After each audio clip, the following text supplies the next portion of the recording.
Untuk soal nomor 6, perhatikan gambar berikut. Jadi ini ada pemain apa ini, skateboard ya, atau pemain ski ya. Dia meluncur dari titik A ke titik B dengan ketinggian titik A 50 meter dan titik B ini berada di bidang datar di bawah, dengan titik acuan titik B itu adalah 0 ya. Oke, karena titik A ini 50 meter dari titik B. Nah, seorang selancar mulai bergerak dari titik A dengan kecepatan awal 0 meter per sekon. Jadi dia tidak punya kecepatan awal, ya hanya gelundung saja. Jika massa peselancar adalah 60 kg dan kecepatan gravitasi 10 meter per sekon kuadrat, maka energi kinetik pada titik B adalah di titik Joule.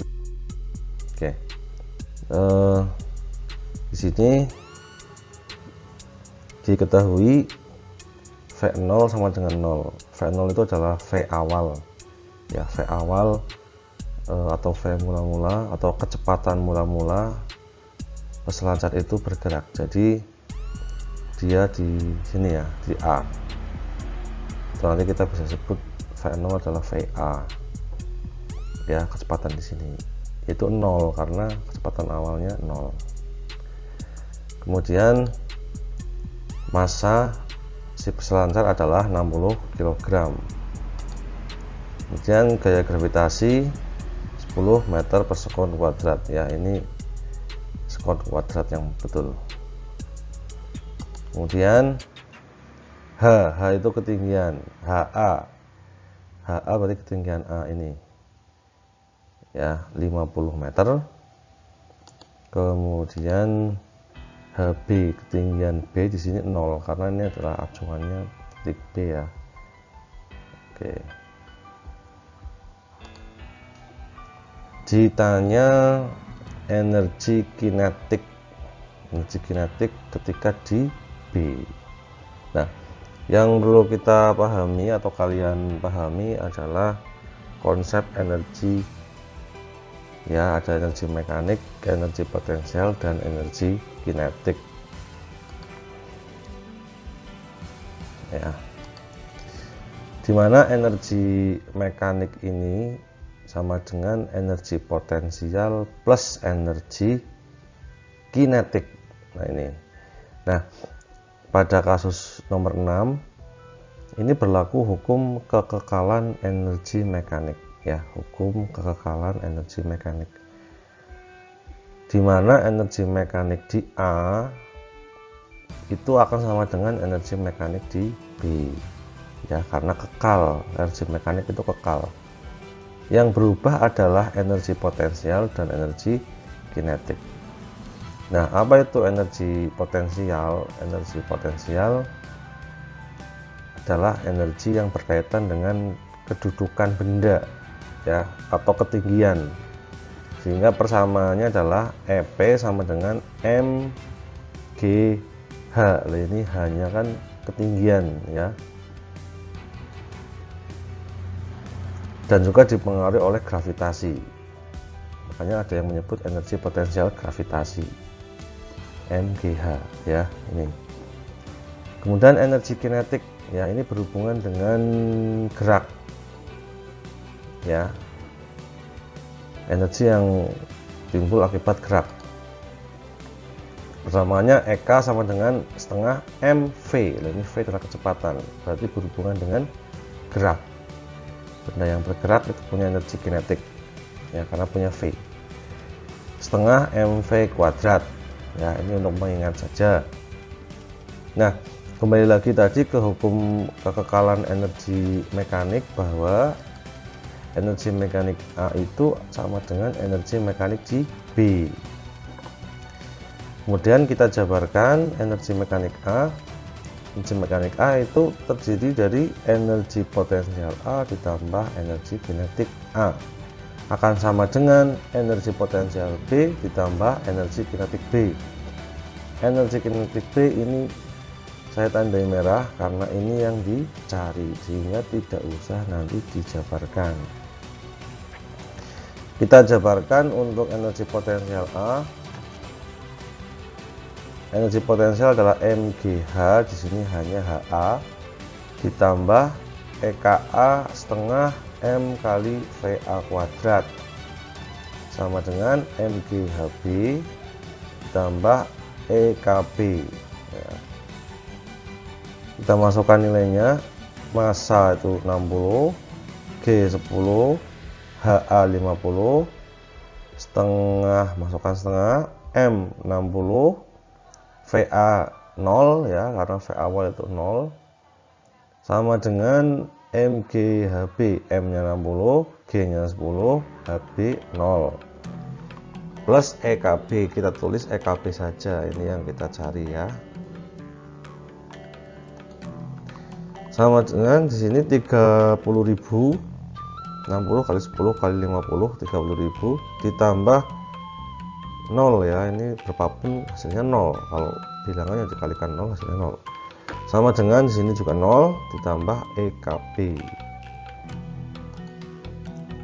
30.000 sama dengan EKB, EKB sama dengan 30.000 Joule. Nomor 7, sebuah motor listrik terpasang daya 2000 watt memiliki efisiensi 75%, maka daya yang dihasilkan motor tersebut adalah listrik. Oke, yang perlu kita pahami di sini terpasang daya 2000 watt, berarti ini adalah daya input ya, daya input. Kemudian efisiensinya 75%. Oke, sehingga daya keluarannya berapa? Atau nanti ditanya P output. Seperti biasa kita tulis, diketahui di sini daya adalah simbolnya P ya. P adalah daya, P input berarti daya input sekitar 2000 watt ini ya, 2000 watt. Kemudian efisiensi sama dengan 75%.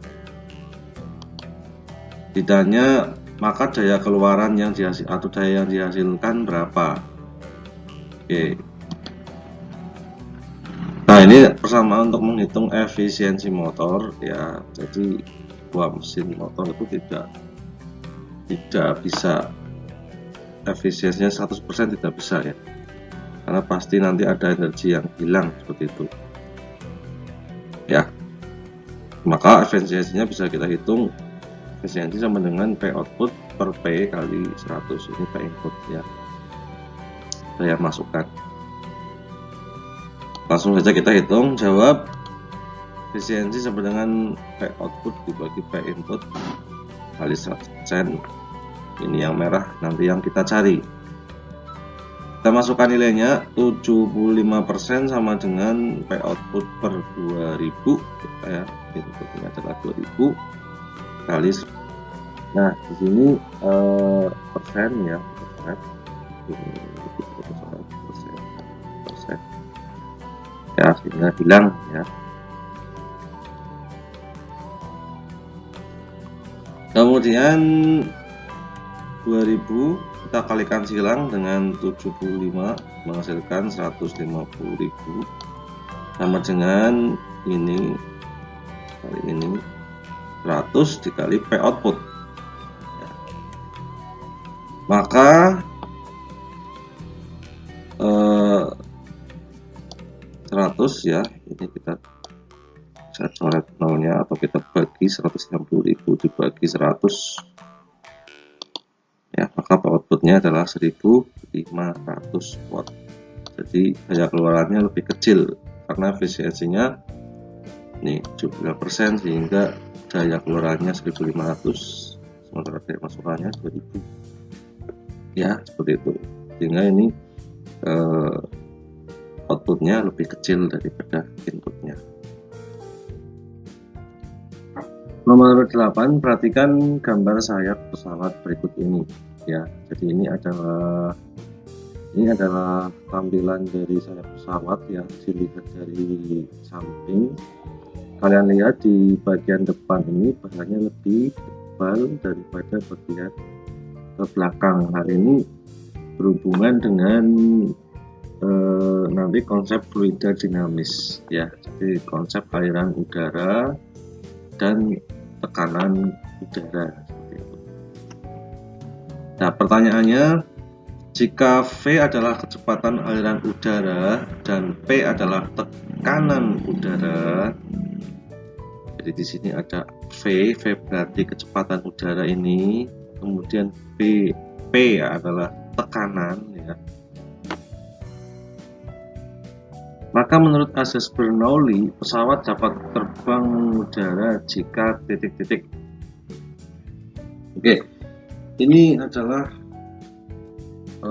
turunan dari persamaan Bernoulli ya, nanti kaitannya dengan gaya angkat pesawat, tapi dalam hal ini saya akan jelaskan lebih sederhana dengan menggunakan logika. Nah, seperti yang kalian lihat di sini adalah laju udara ya. Kalau di atas sayap ini adalah kita sebut sebagai VA ya, bawah adalah VB. Kemudian sayap pesawat juga ini ditekan oleh tekanan udara ya, dari atas ini PA, tekanan dari atas, dan PB ini menekan dari bawah ya. Nah, logikanya kalau pesawat ingin naik ke atas, berarti tekanan antara B dengan A harus besar mana? Ya, tentunya harus besar yang B ya. Ini tekanannya harus besar yang B agar pesawat bisa terangkat seperti itu ya. Nah, sehingga di sini harusnya di opsinya sudah bisa ketahuan ya, PB itu lebih besar PA atau PA kurang dari PB, antara B dengan C. Tuh. Kemudian yang kedua kaitannya dengan aliran udara. Kalian bisa menggunakan percobaan dengan menggunakan kertas. Misalkan ini adalah kertas ya, misalkan saya gambarkan kertas. Ini ada kertas putih HVS misalkan seperti ini. Kemudian di sebelah atasnya, di sini kalian tiup ya, kalian tiup di sini dengan keras ya, maka kecepatan udara di sini di atas itu V-nya pasti lebih besar daripada V di sini ya. Itu. Kemudian kertasnya, kalau kamu berhasil, kertasnya pasti akan terangkat. Jadi kalau kamu memberikan udara yang cepat di atas, justru kertasnya akan terangkat. Artinya apa? Tekanan di atas ini lebih kecil daripada tekanan di sini, sehingga kertasnya nanti akan terangkat ke atas. Karena tekanan di sini lebih besar, dia menekan kertas untuk naik ke atas. Ya, sama dengan ini. Kalau kalian perhatikan kemiringannya beda ya antara atas dengan bawah. Nah, di sini laju udara di atas itu pasti lebih besar karena dia lebih miring seperti ini ya. Nah, dia akan menjadi lebih besar laju udaranya, VA-nya lebih besar daripada BB yang di bawah. Akibatnya tekanan di bawah akan lebih besar daripada tekanan yang di atas. Itu logika sederhananya. Ya, sehingga syarat pesawat dapat terbang dan terangkat yaitu yang pertama PB ya, tekanan di B harus lebih besar daripada tekanan di A. Ya, agar tekanan di B lebih besar, maka kecepatan di A itu harus lebih besar daripada kecepatan di A harus lebih besar daripada kecepatan di B, kecepatan udaranya. Sehingga sayap berbentuk seperti ini ya. Landai, atasnya landai atau miring. Ya, seperti itu. Sehingga aliran udaranya lebih cepat, tekanannya lebih kecil daripada di. Nah, untuk menjawab soal ini sampai seperti ini sudah cukup. Ya. Jadi jawabannya PB lebih besar PA atau PA kurang dari PB, sama ya. Ya kalau nggak BC. Kemudian yang kedua, VA lebih besar dari VB. Nah, berarti yang B ini ya. Jawabannya yang B.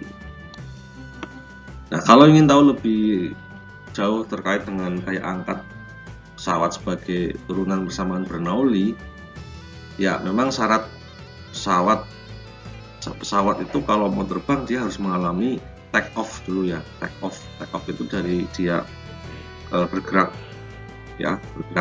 di lintasan atau di landasan, dia bergerak cepat, kemudian dia memanfaatkan ini gaya angkat ya. Jadi syaratnya gaya angkat lebih besar dari berat pesawatnya, W. Nah, itu akan kita bahas lain kali ya, karena dengan ini kita sudah bisa menjawab soal. Terima kasih. Soal nomor 9. Andi adalah seorang tim penyelamat menaiki perahu dan hendak menolong korban banjir. Sesampai di lokasi, Andi menghentikan perahu. Andi yang bermasa 60 kg melompat dengan kecepatan 5 meter per sekon untuk menyelamatkan korban. Jika massa perahu 150 kg, kecepatan perahu saat Andi melompat adalah titik-titik. Oke, pilihan jawabannya seperti itu. Oke, ini sebelum menjawab kalian harus bisa membayangkan ya, si Andi ini naik perahu, berhenti ya, kemudian melompat menyelamatkan korban. Nanti berarti kamu bayangkan Andinya melompat kemana, arah perahunya, kira-kira perahunya bergerak atau tidak ya. Itu karena dalam kehidupan sehari-hari juga, sehingga kalian harus bisa membayangkan peristiwanya. Oke, kemudian sebelum kita membahas ini, kita akan mengulang materi terlebih dahulu ya. Materi ini berkaitan dengan momentum ya. Momentum berarti babnya masuk ke impuls dan momentum. Kalau impuls itu adalah gaya yang terjadi dalam selang waktu yang sangat singkat. Misalkan kalian menendang bola ya, sentuhan antara kaki dengan bola itu namanya gaya impulsif ya. Kamu menendang bola itu kan sentuhannya sangat singkat sekali antara kaki dengan bola, itu namanya impulsif. Kemudian ada momentum ya. Momentum adalah ini massa kali kecepatan ya. Momentum secara matematis adalah massa kali kecepatan, disimbolkan dengan P ya ini. Nah, karena kaitannya dengan massa dan kecepatan, ada yang mengatakan momentum juga merupakan kecenderungan suatu benda untuk melanjutkan geraknya ya. Tuh, jadi semakin besar massa benda, maka momentumnya semakin besar. Semakin besar kecepatannya, maka momentumnya juga semakin besar. Benda yang bergerak dan bermassa semuanya memiliki momentum. Jadi momentum adalah kecenderungan benda untuk melanjutkan gerak. Misalkan ada benda yang bergerak, kemudian kamu menghentikannya, maka benda itu akan berusaha untuk tetap bergerak. Contohnya kalau kalian mau naiki sepeda motor, kemudian sedang berjalan itu ya, sedang menaiki kendaraan bermotor dengan kecepatan tertentu, kemudian mau dihentikan, maka si motor ini akan berusaha untuk melanjutkan gerak sehingga tidak langsung berhenti ya. Nah, itu kira-kira seperti itu konsepnya. Kemudian ada juga konsep hukum kekekalan momentum, ini di peristiwa interaksi dua buah benda ya, seperti tumbukan ya, tumbukan dua buah benda, maka berlaku hukum kekekalan momentum linear ya, yang penting dalam satu arah. Momentum sendiri adalah besaran vektor, jadi besaran yang memiliki nilai dan juga arah. Makanya kalian harus membayangkan itu arahnya nanti bagaimana ya, itu harus tahu. Persamaan hukum kekekalan momentum adalah jumlah momentum sebelum tumbukan sama dengan jumlah momentum setelah tumbukan. Jadi ini ada dua benda ya, minimal ada dua benda. Nah, jumlah momentum sebelum tumbukan adalah ini P1 plus P2. Ini adalah jumlah momentum 1, momentum benda 1 ditambah momentum benda 2. Ruas kiri adalah keadaan sebelum tumbukan, sedangkan ruas kanan adalah keadaan setelah tumbukan, ya. Sehingga ini muncul tanda aksen. P1 aksen adalah momentum benda 1 setelah tumbukan, P2 aksen adalah momentum benda 2 setelah tumbukan. Ya, paham ya? Jadi ini sebelum tumbukan, yang ruas kanan setelah tumbukan. Kemudian kalau kita jabarkan, ya, maka M, ya, ini sudah masuk ke ke soal nanti. Ya, jadi ini sudah saya munculkan. MA itu massa Andi, ya, atau P1-nya adalah Andi, VA adalah Andi, kemudian momentum 2-nya perahu MP kali VP, ya, massa perahu kali kecepatan perahu awal ini. Kemudian P1 aksennya adalah MA kali VA, ini Andi, ya, aksen karena V-nya nanti berubah, ya, ditambah MP kali VP aksen. Nah, seperti ini ya, perahu. Jadi bisa dipahami ya, 1 adalah Andi, 2-nya adalah perahu. Kita misalkan seperti itu. Kita masuk ke soal, kita harus identifikasi dulu besaran-besarannya. Seperti biasa, diketahui ada massa Andi atau MA ini 60 kg. Kemudian VP sama dengan 0. VP adalah kecepatan perahu awal. Ya, dari mana mendapatkan 0? Nah ini, Andi menaiki perahu hendak menolong korban banjir. Sampai di lokasi Andi menghentikan perahu. Nah, ini menghentikan perahu berarti perahunya berhenti dulu. Nah, karena perahunya berhenti berarti Andi juga berhenti, ya, karena kecepatan Andi dan perahu itu sama. Maka V perahu 0 dan V Andi juga 0, ya. Ini awal sebelum tumbukan, sebelum interaksi. Kemudian VA aksen, ya, Andi bermassa sekian melompat dengan kecepatan 5 meter per sekon. Berarti ini VA aksen, kecepatan Andi setelah interaksi tadi dengan perahu, ya, untuk menyelamatkan korban. Jika massa perahu 150 kg, massa perahu 150 kg, kecepatan perahu saat Andi melompat adalah titik-titik. Nah, di sini kamu bayangkan ini ada mula-mula perahu dan Andi dalam diam gitu ya. Kemudian Andi melompat, artinya Andi dan perahu ini melakukan interaksi, ya, melakukan interaksi. Nah, akibat Andi yang melompat, maka perahu secara logika adalah bergerak. Bergeraknya berlawanan dengan Andi, iya apa enggak? Ya, coba dibayangkan kembali. Perahunya bergerak berlawanan dengan Andi. Berarti dari sini sudah bisa ketahuan opsi A itu pasti bukan, ya. Yang ini adalah opsi B, C, dan E. Ya, ini yang mungkin. Nah, maka kita akan cari nilainya. Ya, ditanya VP aksen, kecepatan perahu setelah tumbukan atau setelah interaksi. Jawab di sini menggunakan hukum kekalahan momentum. Ini juga sudah dijabarkan tadi, sudah dijelaskan. Yang ditanya adalah VP aksennya. Nah, maka kita masukkan nilainya. MA 60 kali VA 5, MP 150, VP nya 0 sama dengan MA 60, VA aksen 0. Ini tinggal dimasukkan saja VP yang kita cari, VP aksen yang kita cari. Nah, diperoleh 300 plus 0 sama dengan 0 plus 150 kali VP aksen. Maka tinggal 300 sama dengan 150 VP aksen. VP aksen sama dengan 300 per 150 VP aksen sama dengan 2. Sehingga kecepatan perahu saat Andi melompat 2 meter per sekon berlawanan dengan Andi. Jawabannya adalah C, ya. Oke. Nomor 10, besarnya kalor untuk menaikkan suhu suatu zat sebesar 1 derajat Celcius per massa zat disebut titik. A kalor, B kalori, C kapasitas kalor, D kalor jenis, dan E kalor laten. Kita harus tahu dulu definisi masing-masing ya. Kalor sendiri adalah energi panas yang berpindah dari benda yang bersuhu tinggi ke benda yang bersuhu rendah.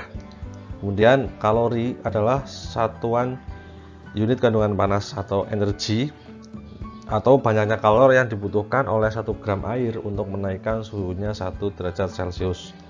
Sementara kapasitas kalor adalah suatu zat didefinisikan sebagai perbandingan antara kalor yang diberikan atau dilepaskan pada zat tersebut dengan perubahan suhu zat yang diakibatkan oleh pemberian atau pelepasan kalor. Dalam persamaan Q sama dengan Q per delta T. Sementara kalor jenis adalah banyaknya kalor yang diserap atau diperlukan oleh 1 gram zat untuk menaikkan suhunya sebesar 1 derajat Celcius. Kemudian kalor laten adalah kalor yang digunakan untuk mengubah wujud pada suatu temperatur transisinya. Misalkan berubah dari es ke air ya, berubah wujud itu menggunakan kalor laten. Nah, jadi jawabannya adalah yang D ya, kalor jenis.